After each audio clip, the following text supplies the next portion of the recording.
Honours fourth ইয়ারের আমার প্রিয় শিক্ষার্থীরা, আশা রাখি সবাই ভালো আছো। তোমাদের সবাইকে অনলাইন ক্লাসে স্বাগত জানাচ্ছি। তোমরা জানো যে আমাদের আলোচনার বিষয় ফাংশনাল অ্যানালাইসিস। আমরা প্রথম লেকচারে মেট্রিক স্পেসের উপরে আমরা কথা বলেছি এবং কিছু গাইডলাইন্স দিয়েছিলাম। প্রিয় শিক্ষার্থীরা, এই সাবজেক্টটা অধ্যয়ন করতে গেলেই আমাদের প্রচুর ডেফিনিশন জানতে হবে এবং ডেফিনিশন কন্ডিশনগুলো জানতে হবে। এবং মজার বিষয় হচ্ছে যে এই ডেফিনিশনগুলো কিন্তু আমরা ইতিমধ্যেই থার্ড ইয়ারে বা ফার্স্ট ইয়ার, সেকেন্ড ইয়ার এই ক্লাসগুলোতে আমরা শিখেছি। তো প্রিয় শিক্ষার্থীরা, সেই জ্ঞানগুলো আমাদেরকে কিন্তু লাগবে। সো মেনি ডেফিনেশনস, তো এই ডেফিনেশনগুলো তোমাদেরকে আবার একটু করে পড়তে হবে। যেমন কোসি সিকোয়েন্স এর কথা বলেছি, কন্টিনেন্টের কথা বলেছি, লিমিটের কথা বলেছি, তারপরে বলের সংজ্ঞার কথা বলেছি, স্ফেয়ার। এই যে বিষয়গুলো, এগুলো কিন্তু মোটামুটি একটা ওভারঅল ধারণা না থাকলে আমরা কিন্তু ফাংশনাল অ্যানালাইসিস বুঝতে একটু ঝামেলা হবে আমাদের। তো সেই বিষয়ক আমি গাইডলাইন দিয়েছি। আর আমাদের যে বইগুলো আছে, সে বই তোমরা নিশ্চয়ই সংগ্রহ করেছো। আমি বইয়ের রেফারেন্সও গত ক্লাসে দিয়েছি। তো বইগুলোতে আলোচনাগুলো বিক্ষিপ্ত, তো আমি তোমাদের সিলেবাস অনুযায়ী পর্যায়ক্রমে আলোচনা করব।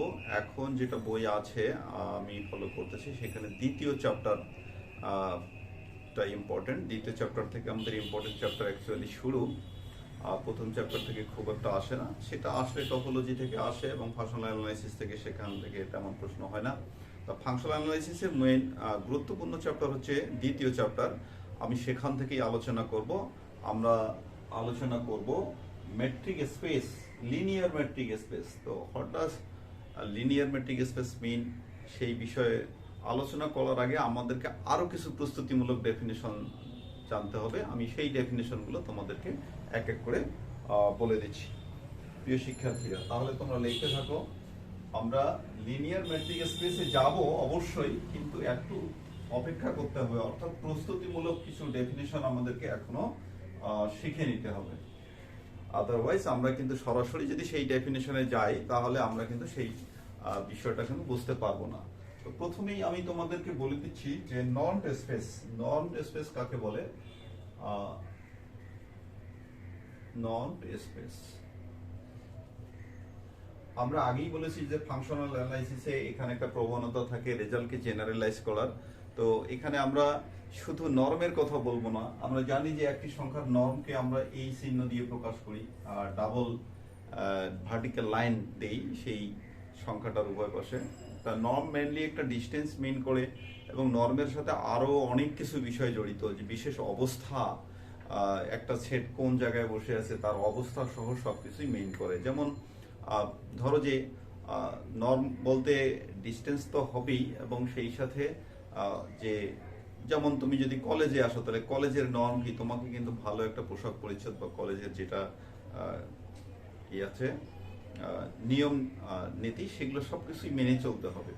তাহলে কলেজে এসে পড়ালেখা করবে, এটা ঠিক আছে। তা পড়ালেখার সাথে এই যে কলেজের যে একটা নিয়ম নীতি ইত্যাদি সবকিছু জড়িত হচ্ছে, সবটা মিলেই কিন্তু নর্ম। ওকে, তো নর্মের সাথে এই বিষয়গুলো জড়িত। তো নর্মাল যে আমরা ডিস্টেন্স মিন করি, সেটার সাথে নর্মের কিন্তু পার্থক্য রয়ে গেছে। তো আমরা গাণিতিক ভাবে সেগুলো রপ্ত করব। তো নর্ম স্পেস দেখো আমরা কি বলতে যাচ্ছি। এ নর্ম স্পেস অন এক্স, এ আমরা সংজ্ঞাটা দিই আগে, লেখো এ নর্ম স্পেস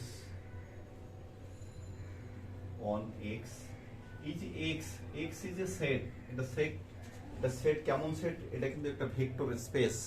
তোমরা পড়বা, কারণ অতগুলো ডেফিনেশন আছে, সবগুলো কিন্তু আলোচনা করা সম্ভব হবে না, তোমাদেরকে পড়ে নিতে হবে। তাহলে এই norm space on x is a real function on x is a real function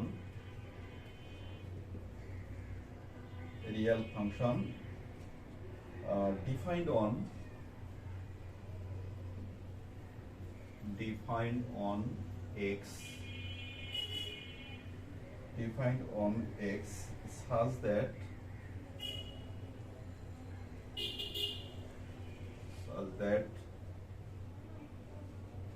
for any x and y belongs to x and for all lambda belongs to k, এখানে k is a field, খেয়াল রাখো x একটি vector space. Vector space আমরা কিন্তু linear algebra first ইয়ারে শিখেছি। তারপরে ফিল্ডের কথা আমরা জেনেছি, রিয়াল অ্যানালিসিস এবং লিনিয়ারে আমরা জেনেছি। তো এখানে ফিল্ড কিন্তু রিয়াল ফিল্ড হতে পারে, তারপরে কমপ্লেক্স ফিল্ড হতে পারে। ওকে, তো সেটা মনে রাখো। For any x for all lambda belongs to k, we have, আমরা কি কি পাবো? Number 1, norm of x greater than equal 0. Number 2, নর্মটা কিন্তু ডাবল দিবা অফকোর্স। নর্ম যদি 0 হয় তাহলে this implies and implied by x এর মান 0, অর্থাৎ 0 সংখ্যা বা 0 ভেক্টরের নর্মই শুধু কি হতে পারে? 0 হতে পারে, আর অন্যগুলো কত? অঋণাত্মক চলে আসবে। 3 নাম্বার, আমরা যদি ফিল্ডের কোনো উপাদান গ্রহণ করি, ফিল্ড অ্যান্ড এক্স, তাহলে এটাকে আমরা কি করতে পারবো? এটা শুধু ভ্যালুটা নেব, value into norm, norm of x. অর্থাৎ অপারেশনগুলো কিভাবে কাজ করবে সেটা তোমরা দেখো। And triangular law, well non triangular law যেটা আমরা বলি, within norm, norm of x plus norm of y. Okay, তাহলে প্রিয় শিক্ষার্থীরা দেখেন, নর্মটা আমরা কাকে বললাম? নর্ম স্পেস আমরা কাকে বলছি? যে এ নর্ম স্পেস অন এক্স, অর্থাৎ একটা ভেক্টর স্পেসের উপরে একটা নর্ম স্পেস আমরা পাবো। সেটা কি হবে? যদি এটা ডিফাইন করা থাকে। কিভাবে ডিফাইন করা থাকে? একটা ফাংশন ডিফাইন করা থাকবে ভেক্টর স্পেসের উপরে, যেখানে ভেক্টর স্পেসের 2টি উপাদান এবং ফিল্ডের একটি উপাদান সহকারে এই শর্তগুলো মেনে চলে, তখন আমরা সেই ভেক্টর স্পেসকে আমরা কি বলবো? নর্ম স্পেস বলবো, নর্ম স্পেস। এবং আমরা জানি যে নর্ম স্পেসের পরে আমরা আরো অনেক ধরনের স্পেস, নাল স্পেস, অনেক ধরনের স্পেস, আমরা আইডেন্টিটি স্পেস, অনেক স্পেসের আমরা নাম শুনতে পারবো। তোমরা এই জিনিসগুলো কিন্তু তোমরা একটা থ্রোলি পড়ালেখা করে ফেলবা, তাহলে বুঝতে কিন্তু সুবিধা হবে। একবার রিডিং দিয়ে নাও, তারপরে দেখো আমি কি বলতেছি। একবারেই আমি ক্লাস নেওয়ার আগেই তোমরা একটা রিডিং দিয়ে ফেলো, তাহলে দেখো যে আমি কি বলতেছি, তখন সেটা ক্যাচ করতে সুবিধা হবে। তো প্রিয় শিক্ষার্থী, এই হলো আমাদের নর্ম স্পেস। এখন আমরা সেমি নর্ম স্পেসে যাব, যদিও বা আমাদের চ্যাপ্টারের নাম হচ্ছে লিনিয়ার মেট্রিক স্পেস, কিন্তু লিনিয়ার মেট্রিক স্পেস কিন্তু পেতে একটু টাইম লাগবে। ওকে, পেতে আমাদের টাইম লাগবে।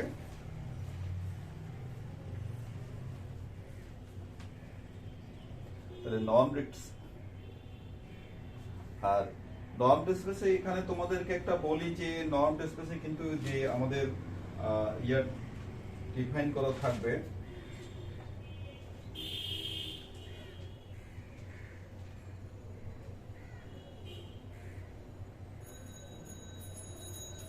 আমি সেটা বলি এখানে যে আরো তোমাদেরকে কিছু বিষয় আমি উল্লেখ করে দিচ্ছি। আমরা অন্যভাবেও কিন্তু বলতে পারি, in other word,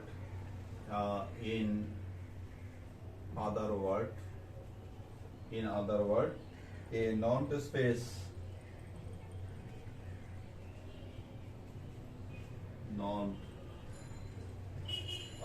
space X is a vector space with a norm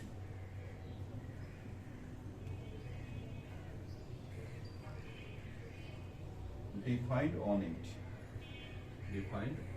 it. এটা আমরা অন্য কথায় আমাদের বোঝবার স্বার্থে আমরা বলে নিতে পারি, তবে প্রথমেই যে ডেফিনেশনটা দিয়েছি তোমরা কিন্তু পরীক্ষার জন্য সেটাই লিখবেন। ওকে, আর এই যে নর্ম স্পেসের মধ্যে মেট্রিক যেটা ডিফাইন করা থাকবে, সেই মেট্রিকের ফর্মটা আমরা যখন বিভিন্ন এক্সাম্পল হিসাব করতে যাব তখন সেটা লাগবে। সেটা তোমরা লিখে রাখো যে এ নট এন বি। আমি এই জিনিসটা বলে রাখি যে এ নন on x defines a metric, defines a metric on x,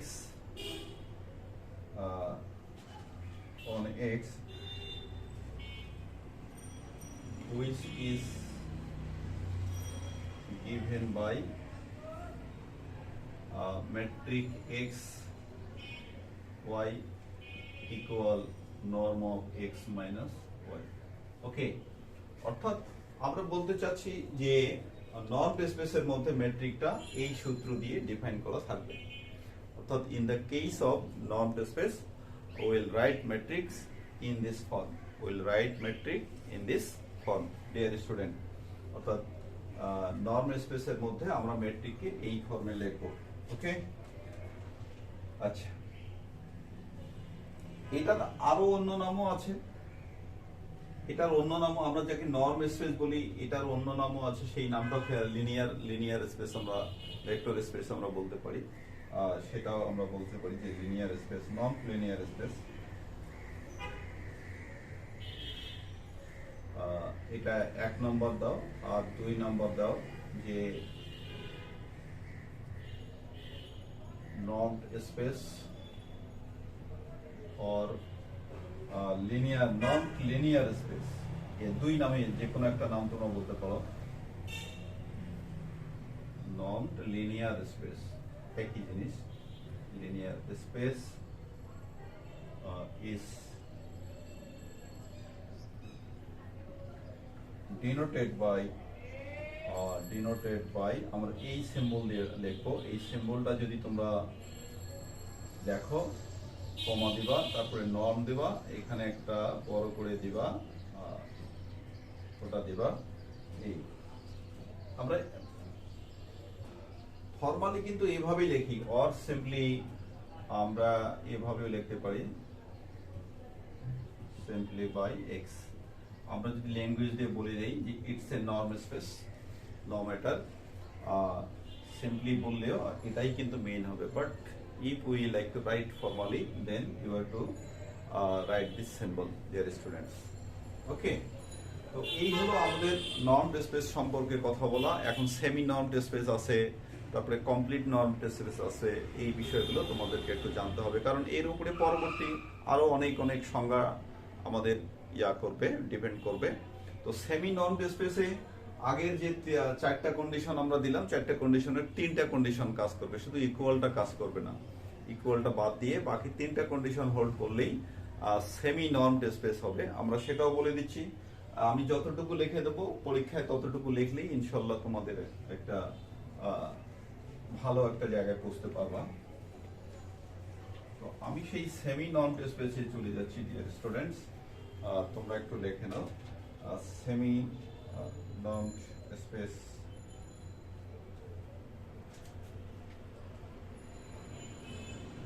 এটা একটু লিখে নাও, semi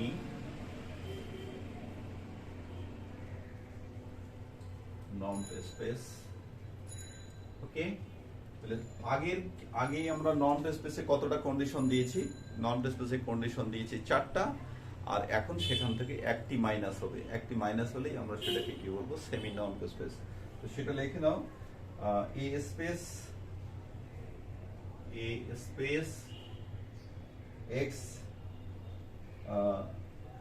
x is called a semi norm space if for any x and y belongs to x and for all lambda belongs to k. K is a field, maybe real field or complex field, dear students. We have we have the following conditions. Okay, conditions কি আমরা আগেই বলেছি যে আগের চারটা condition হলে আমাদের কি হচ্ছে, নন স্পেস হচ্ছে, এবং সেখান থেকে যদি আমরা একটি কন্ডিশন যদি বাতিল করে দেই তাহলে আমাদের কি হবে, সেমি নন স্পেস হবে। সেটা আমরা বলে দিচ্ছি। সেটা কি, এক নাম্বার হচ্ছে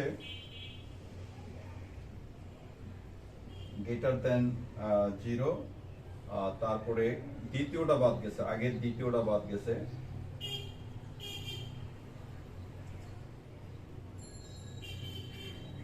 ওকে, দ্বিতীয়টা বাদ গেছে ডিয়ার স্টুডেন্টস, দ্বিতীয় কন্ডিশনটা বাদ দিয়ে নিবা, তাহলে এখানে আমাদের নর্মগুলো সুন্দর করে দিবা। আর 3 নম্বরে হচ্ছে আমাদের কত, নন of x plus Y less than equal non of x plus none of Y. ওকে, তো এই যে সেমি নন স্পেস, এই যে কন্ডিশনগুলো একটার সাথে আর একটা definition condition little bit differ করতেছে, এই ডিফারেন্সগুলো তোমাদেরকে অবশ্যই মনে রাখতে হবে, তাহলেই কিন্তু আমাদের জন্য সহজ হয়ে যাবে। ওকে প্রিয় শিক্ষার্থীরা, সেমি নন স্পেস আমি আস্তে আস্তে তোমাদেরকে এখানে নিয়ে যাচ্ছি। তারপরে আরো আছে আমাদের পি নন স্পেস, বিভিন্ন ধরনের স্পেস আছে। পি নন স্পেস, এখানে P is a Real number, positive Real number, তো সেখানেও আমরা পি নন স্পেস বলে দিচ্ছি। দেখে নাও তোমরা, আমি কন্ডিশনগুলো মুছবো না, because condition will differ a little bit, সেই কারণেই আমি সবটা মুছতেছি না। তো পি নন স্পেস তোমরা লিখে নাও। এ স্পেস আগের মতোই, a space x is called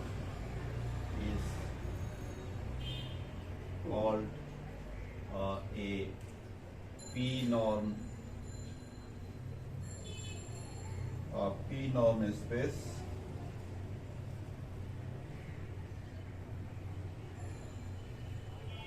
p norm space আগের মতোই, if for any x and y belongs to x and for all lambda belongs to k, we have the following conditions. তো প্রথম কন্ডিশনটা আমরা ঠিক দিলাম। এবার দেখো, প্রথম কন্ডিশনটা ঠিক দিয়েছি, এই কন্ডিশন যেহেতু জায়গা হচ্ছে, কন্ডিশনগুলো থাকতেছে, আমার জায়গা নেই দেখি আমি শুধু। তারপরে দ্বিতীয় হচ্ছে আমাদের নন of X equal 0 implies and implied by X equal 0। 3 number হচ্ছে আমাদের নন of lambda X this equals absolute value of lambda to the power p into norm of x, okay, and number 4, norm of x plus y less than equal norm of x plus norm of y. তো প্রিয় শিক্ষার্থীরা, এই যে দেখেন আমাদের P নন space যে আমরা বললাম, আমরা নন স্পেস থেকে শুরু করেছি, তারপর সেমি নন স্পেস বলেছি, দ্বিতীয় কন্ডিশনটা সেখানে ওমিট হয়েছে। তারপরে পি নন স্পেসের কথা যখন বলেছি তখন পি নন স্পেসে গিয়ে তৃতীয় কন্ডিশনটা একটু ডিফার করেছে, এখানে পিটা চলে এসেছে। এখন পি যদি তোমার 1 হয়ে যায় তাহলে কিন্তু নর্ম স্পেস হয়ে যাবে। if p equal 1 it will changes to p norm space changes to norm space. Okay dear student, তো এই যে আমরা সেই কথা বলতেছি, এখন আমরা আরো কিন্তু ডেফিনেশনে চলে যাব। এখানে তোমাদের একটা জিনিস যে কোসি সিকোয়েন্স লিমিট কন্টিনিউটি, এই বিষয়গুলো কিন্তু প্রতিনিয়ত কিন্তু তোমাদেরকে নাড়া দেবে। তো এই বিষয়গুলো একটু করে পড়ে নাও অন্য সাবজেক্ট থেকে, তাহলে আমাদেরকে কিন্তু আসবে। আমরা এখনই কিন্তু সেই আবার সিকোয়েন্সের বিষয়ে চলে যাচ্ছি। ওকে, আমরা বানাক স্পেসের কথা বলতে যাচ্ছি। আর এগুলো বলা শেষ হয়ে গেলেই আমরা লিনিয়ার যে মেট্রিক স্পেস আমরা সেই ডেফিনেশনে চলে যাব। প্রিয় শিক্ষার্থীরা, আমি তোমাদেরকে বিষয়গুলো আস্তে আস্তে সাজিয়ে দেব যাতে তোমরা সেগুলো নিয়ে কাজ করতে পারো। আর তোমাদেরকে আমি বলছি যে যে কোনো বই বোঝো বা না বোঝো, বইটা রিডিং দাও, কয়েকবার রিডিং দাও। রিডিং দেওয়ার পরে যদি আমার ক্লাস যদি দেখো তাহলে কিন্তু বুঝতে পারবো। Otherwise every term will be new to you. Okay, সেই কারণেই তো আমি এখন তোমাদেরকে বলতে যাচ্ছি যে বানাক স্পেস। বানাক স্পেসটা কি? এখানে বানাক একজন হচ্ছে পোলিশ ম্যাথমেটিশিয়ান। ইনি একটি স্পেস ডিফাইন করেছেন 1992-তে একটি স্পেস ডিফাইন করেছেন। তো it is named after him, Banach space. Banach space it named after him, mister Banach, a Polish mathematician. তো আমরা সেটা দেখতে যাচ্ছি। সে কারণেই বানাক যেহেতু একজন মানুষের নাম, যখনই তোমরা এই নামটা লিখবা তখনই কিন্তু বিটা বড় করেই লিখতে হবে। ওকে, যেহেতু এটা একটা মানুষের নাম, বানাক স্পেস। স্পেস বিভিন্ন ম্যাথমেটিশিয়ানের নামে স্পেসগুলোর নামকরণ করা হয়েছে। এ কমপ্লিট নন স্পেস সংজ্ঞা ছোট, কিন্তু এর মধ্যে কথা আছে। A complete non-space space is called a Banach space. A Banach space. What does complete mean here? Complete means complete in the metric defined by the norm.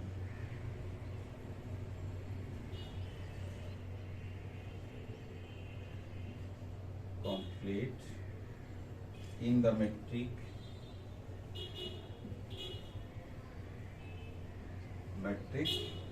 defined by the norm.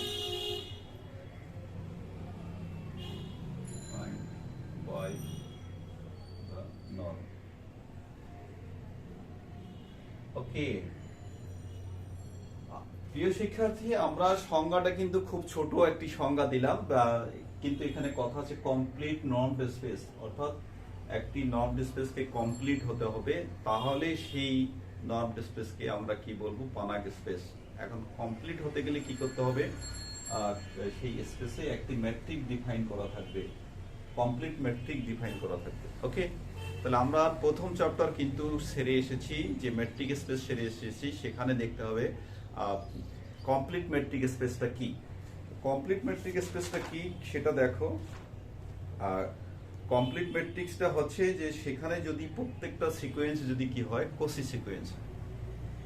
ওকে, অর্থাৎ কোন matric স্পেসে প্রত্যেকটা sequence যদি Kosi sequence হয়। ঠিক আছে, তা Kosi sequence কি? কোসি সিকোয়েন্স হতে গেলে তাকে কি করতে হবে? প্রত্যেকটা সিকোয়েন্সকে কি করতে হবে? Conversion to a number which lies in the space. Okay, অর্থাৎ এটা এমন একটা সংখ্যার দিকে কনভার্স করবে যে সংখ্যাটাও সেই স্পেসের মধ্যে গিয়ে থাকে। তো এই যে ডেফিনিশনগুলো আমাদের একটার পর আর একটা কিন্তু আছে, সেই জিনিসটা আমরা কিন্তু খেয়াল রাখবো যে আমাদের complete metric space said to be complete if every Cauchy sequence in it convergent to a element in it. তাহলে কমপ্লিট মেট্রিক স্পেস আমরা তাকেই বলি যদি কোনো স্পেসের অভ্যন্তরীণ প্রত্যেকটা কোসি সিকোয়েন্স কি করবে? এমন একটি সংখ্যার দিকে কনভার্স করবে, অভিসারী হবে, যে সংখ্যাটা ওই স্পেসের ভিতরেই আছে। তো এমন ধরনের একটা মেট্রিককে আমরা কি করি? কমপ্লিট মেট্রিক বলি। এখন কমপ্লিট মেট্রিক যদি কোনো নর্ম স্পেসের মধ্যে যদি সেই কমপ্লিট মেট্রিক যদি ডিফাইন থাকে, ভালো করে শুনে রাখো, কোনো নন স্পেসের ভিতরে যদি কমপ্লিট ম্যাট্রিক ডিফাইন করা যায় তাহলে সেই নন স্পেসটাকে আমরা কি বলবো, বানাক স্পেস বলবো। তাহলে তোমরা ভালো করে দেখো আমরা কোথায় কোথায় লিঙ্ক আপ করতেছি, আমরা কোথায় যাচ্ছি, কোসি সিকোয়েন্স, সেখান থেকে যাচ্ছি complete metric, complete metric to norm, complete norm, তো complete norm to Banach space. Okay, সেই কারণে আমি তোমাদেরকে বলছি যে এই যে আমাদের পড়তে গিয়ে যতগুলো ডেফিনেশন আসবে প্রত্যেকটা ডেফিনেশনের সাথে তোমাদেরকে পরিচিত হতে হবে প্রিয় শিক্ষার্থীরা। ওকে, আর আমি তো বলেছি যে এটা একজন ম্যাথমেটিশিয়ানের নামকরণে এটা হয়েছে এবং 1922 সালে এটা আমরা পেয়েছি। তো সেই বিষয়টা তোমরা যদি পড়তে পারো দেন খুব ভালো। আর আমরা অন্যভাবে এটাকে কিভাবে বলতে পারি, আমরা কিন্তু ডেফিনেশনও দেব। ইন আদার ওয়ার্ড আমরা এটাকে অন্যভাবে বলতে পারি, ব্র্যাকেটটা আমাদের এই জায়গায় হবে না, ব্র্যাকেটটা এই জায়গায় হবে, নর্ম ইন আদার ওয়ার্ড। এবার কমপ্লিট কথাটা না বলে আমরা কোসির কথা বলে দিয়েও বলতে পারি, in other word,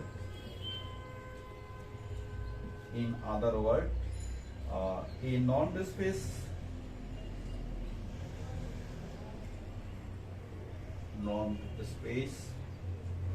in which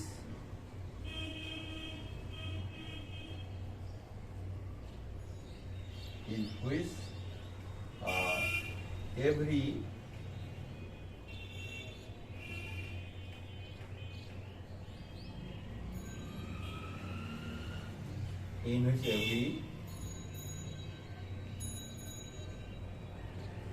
Cauchy sequence converges to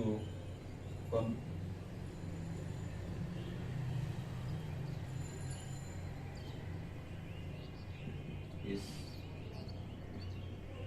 convergent, comma is called a Banach space.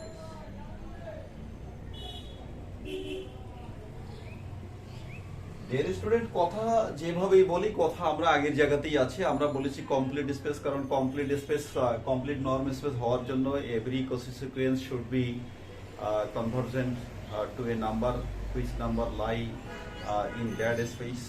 ওকে, তো সেই কথাটাই আমরা এই কমপ্লিট নর্ম স্পেসের কথাটা না বলে আমরা সেটা ওই মূল অর্থাৎ কমপ্লিট নর্ম স্পেসের কমপ্লিট ম্যাট্রিক্সের ডেফিনেশনটা এখানে উল্লেখ করে দিয়ে আমরা বানাক স্পেসের ডেফিনেশনটা দেওয়ার চেষ্টা করেছি। ওকে, তো আমরা এত কিছু পড়লাম, আমরা একটা এক্সাম্পল নিতেই পারি। সে এক্সাম্পল আরেকটা এখানে কথা বলি যে আমাদের কিন্তু প্রত্যেকটা বানাক স্পেস মানেই কি হবে, বানাক স্পেস মানেই কমপ্লিট নর্ম স্পেস হবে। ওকে, বানাক স্পেস মানেই আমাদের বানাক স্পেস হলেই আমাদের কিন্তু নর্ম স্পেস হবে, এই কথাটা আমি বলতে চাচ্ছি। যখনই আমরা বানাক স্পেস পাবো বলতে হবে যে এটা একটা অবশ্যই norm space, but converse word every norm space is Banach space. It is not true in general.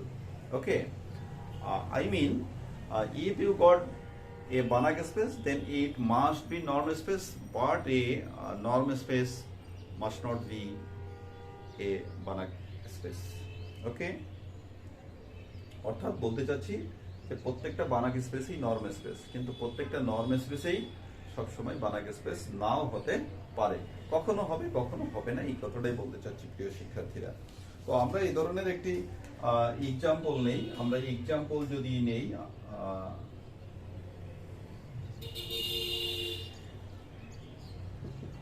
সহজ এক্সাম্পল ইউক্লিডিয়ান এন স্পেস আর এন, তার complex space N space, complex N space, এগুলো কিন্তু আমরা উদাহরণ হিসেবে বলতে পারি। ওকে, ইউক্লিডিয়ান এন স্পেস যেখানে এন টাপল থাকবে, প্রতিটা উপাদানেরই এন সংখ্যক কম্পোনেন্ট থাকবে, সেটা আমরা নিতে পারি। তাহলে ইউক্লিডিয়ান স্পেসকে আমরা এইভাবে বানাক স্পেস হিসেবে গ্রহণ করে নিতে পারি। Okay, example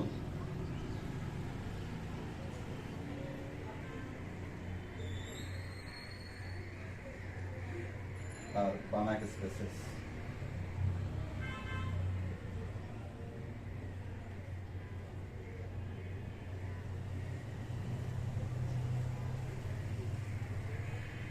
Banach spaces with metric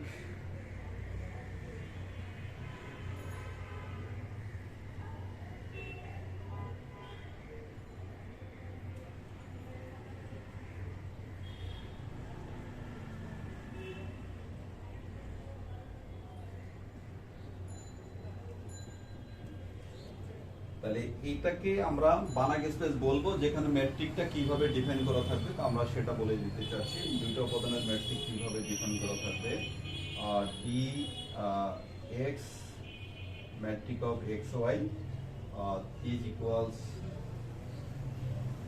summation over I equal, দেখা যাচ্ছে এটুকু দেখা যাচ্ছে না, তো আমি এটা ডিফাইন বাই শুধু লিখে রাখো, ওখানে আমরা বলে দিচ্ছি ডিফাইন্ড বাই, এখানে আমরা চলে যাচ্ছি আর defined by metric of x, অর্থাৎ দুটো উপাদানের ম্যাট্রিকের ফরমেশনটা আমরা বলে দিচ্ছি। I equal 1 to n xi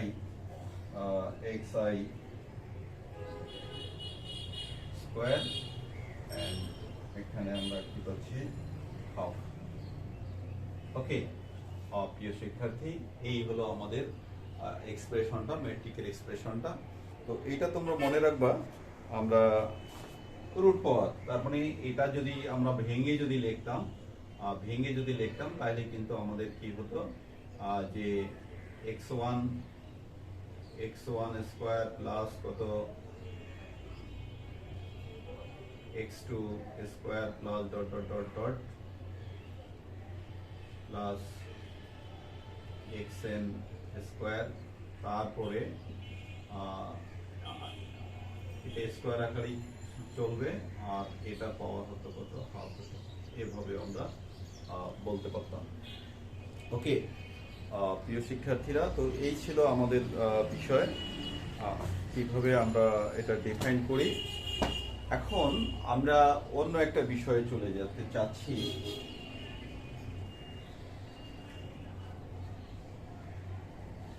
ছোট্ট একটি সংজ্ঞা দিয়ে আমি আজকের লেকচার শেষ করব। আমরা লিনিয়ার স্পেসের সংজ্ঞা আগামী দিনে দেব, তবে লিনিয়ার অপারেটর সম্পর্কে, লিনিয়ার অ্যালজেব্রায় আমরা লিনিয়ার অপারেটর পড়ে আসছি, তো সেই লিনিয়ার অপারেটরের ডেফিনেশনটাও আমি দেব। শুধু রিক্যাপিং করতেছি so that you can understand what we are going to do in the next classes. Okay dear students, তো এখন আমরা লিনিয়ার অপারেটরের কথা বলবো। এটা একটু তোমরা লিখে নাও।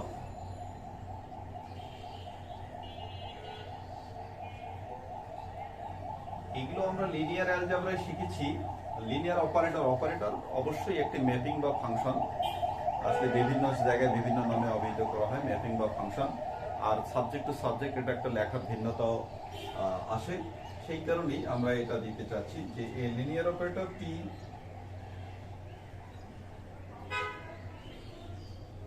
linear operator or T is an operator, or তোমরা ম্যাপিং ও বলতে পারো, such that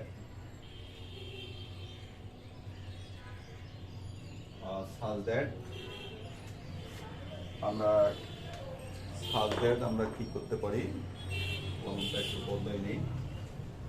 such that number 1 আমাদের দুইটা কন্ডিশন লাগবে, such that the domain,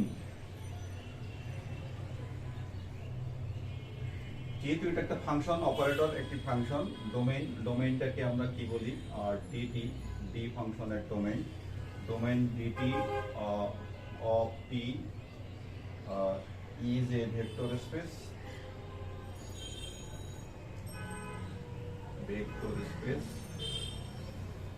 okay, and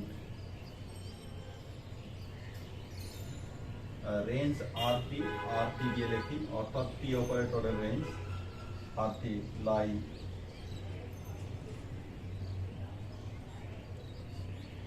lie in a vector space, lie in a vector space over the same field. FIELD. Okay dear students, তো এই যে একটি condition আমরা বললাম যে একটি লিনিয়ার অপারেটরকে আমরা কি বলবো, একটি অপারেটরকে লিনিয়ার অপারেটর তখনই বলবো যদি সেটা কি হয়, ডোমেইনের উপাদানগুলো ভেক্টর স্পেসের উপাদান হয়, তারপরে রেঞ্জের উপাদানগুলো ভেক্টর স্পেসের হবে এবং দুটাই সেম ফিল্ডের মধ্যে যেন কাজ করে, সেম ফিল্ডের উপাদান নিয়ে সম্পৃক্ত, সেই কথাটা বলা হয়েছে। লাইনে vector space over the same field. Okay, same field, field maybe তোমার রিয়াল অর কমপ্লেক্স, এটা আমাদের বলার অপেক্ষা রাখে না, এটা বুঝে নিতে হবে। আর দ্বিতীয় কন্ডিশন হচ্ছে যে for any x and y belongs to, ঠিক আছে, ডোমেইনের যে কোনো দুইটি উপাদান and scalars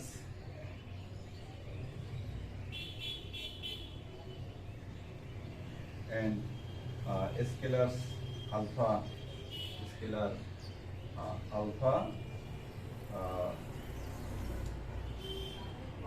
we have, এদের জন্য কি পাবো, অর্থাৎ alpha scalar and X Y যদি ভেক্টর স্পেসের উপাদান হয়, ডোমেইনের উপাদান হয়, তাহলে আমরা কি পাবো, operator x plus Y this equals TX, অর্থাৎ অপারেটর, এটাকে কিন্তু আমরা এভাবে লিখতে পারি, কিন্তু আমরা কিন্তু আলাদাভাবে লিখবো, আর ফাংশন আমরা যেভাবে লিখি সেভাবেই লিখতে পারি, বাট আমরা কিন্তু লিনিয়ার অপারেটরের নরমালি টিএক্স এন্ড টিওয়াই এটা দিয়ে মিন করব। ওকে, বিষয়টার সাথে ইন্ট্রোডিউস হতে হবে। এখানে যদি আমরা টিএক্স লিখি তার মানে function of T is a function of X, it will mean by the symbol. Okay, number 2 conditions হচ্ছে এন্ড আমাদের যদি অপারেটর আলফা এক্স, তার মানে এটা কত থাকবে, আমাদের আলফা টিএক্স। ওকে, এই দুটা, তাহলে এই দুইটা কন্ডিশন সহকারেই একটি অপারেটরকে আমরা লিনিয়ার অপারেটর বলবো। এন্ড তোমাদের জ্ঞাতার্থে জানাচ্ছি যে এই দুইটাকে কিন্তু কোইনসাইড করে একটা কন্ডিশন দিয়েও আমরা লিনিয়ার বলতে পারি, অর্থাৎ এখানে কিন্তু দুটো কন্ডিশন না বলে কিন্তু আমরা একটা কন্ডিশন বলেও এখানে শেষ করতে পারি। সেটা কিরকম, অর, অর্থাৎ এই দুটার অর আমরা দিতে চাচ্ছি, এই দুটার অর তোমরা যদি বিভিন্ন বই পড়ো তাহলে এই দুটার অর হিসাবে আমরা কিন্তু এটা দিতে পারি যে operator alpha X plus beta Y this equals alpha TX plus beta TY. তো প্রিয় শিক্ষার্থী, এই ছিল আমাদের বিষয়। তোমরা আবার একসাথে সবগুলো লিখতে যাবা না, ওপরের দুইটা আলাদা করে লিখবা, না হলে শেষেরটা লিখবা। আমরা বিভিন্ন সময় বিভিন্নটাকে দেখব, শেষেরটা মনে হয় তোমরা দেখতে পাচ্ছ না, আমি এইটা অরটা এদিকে উল্লেখ করে দিচ্ছি। অরটা উল্লেখ আমি কি লিখেছি, তোমরা অর, এইটার অর হিসাবে আমি যেটা লিখেছি, or operator alpha X beta X is equals alpha operator x and beta operator y, where alpha beta belongs to k. K means field. Okay, alpha beta belongs to k. K is a field. আমরা এই দুটো কন্ডিশনের পরিবর্তে এই কন্ডিশনটা বলতে পারি, আমরা এটাই লিখেছিলাম। তো এই ছিল আমাদের লিনিয়ার অপারেটরের ডেফিনেশন। আমরা আগামী দিনে লিনিয়ার মেট্রিক স্পেস সম্পর্কে কথা বলবো এবং এ সংক্রান্ত যে থিওরেম, লেমা এগুলো চলে আসবে, আমরা সেগুলোতে যাব। তো প্রিয় শিক্ষার্থীরা, তোমরা সবাই পড়তে থাকো, আর আমি তোমাদেরকে যে গাইডলাইনগুলো দিচ্ছি, এই চাপটা, এই আমাদের সাবজেক্টটা হুট করে কিন্তু আমরা বুঝতে পারবো না। হুট করে বই খুললে মনে হবে যে সো মেনি ডেফিনেশন, আর সেই কারণে বইটা খুলে তোমরা আগে পড়া শুরু করবা, পড়লেই আমার কথাগুলো বুঝতে পারবা। তো সবাই ভালো থেকো, স্বাস্থ্যবিধি মেনে চলাফেরা করো। আল্লাহ হাফেজ।